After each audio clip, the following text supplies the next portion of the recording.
নমস্কার দর্শক বন্ধু, আমি জ্যোতিষ সম্রাট শ্রী শক্তি। আজকে বলবো যে চন্দ্র যাদের খারাপ আছে হাতে বা জন্মছকে, চন্দ্র যাদের খারাপ আছে, চন্দ্র খারাপ থাকার জন্য মানসিক চঞ্চলতা, মাতার সঙ্গে বিবাদ, ঠান্ডা লাগার প্রবণতা, নানান রকমের রোগ সৃষ্টি হয় এবং নানান রকম অসুবিধা হয়। সেই নিয়ে আমি অন্য এক সময় আলোচনা করা আছে, সেই চ্যানেলটা আপনি দেখে নেবেন।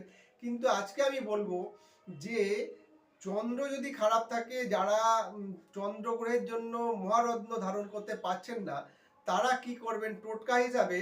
প্রতি সোমবারের দিনকে দুধ, যে দুধ আছে, গরুর দুধ হলে ভালো হয়, গরুর দুধ দিয়ে শিবকে স্নান করান ও রূপোর চাঁদ গলায় ধারণ করুন।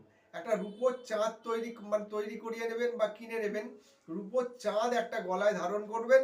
আর প্রতি সোমবারের দিনকে দুধ দিয়ে, গরুর দুধ দিয়ে শিব ঠাকুরের মাথায় শিব ঠাকুরকে স্নান করানোর চেষ্টা করুন। নমস্কার দর্শক বন্ধু, আমার চ্যানেলটা লাইক করুন, শেয়ার করুন এবং সাবস্ক্রাইব করুন। আপনারা সবাই সুস্থ থাকুন, এই আমি কামনা করছি।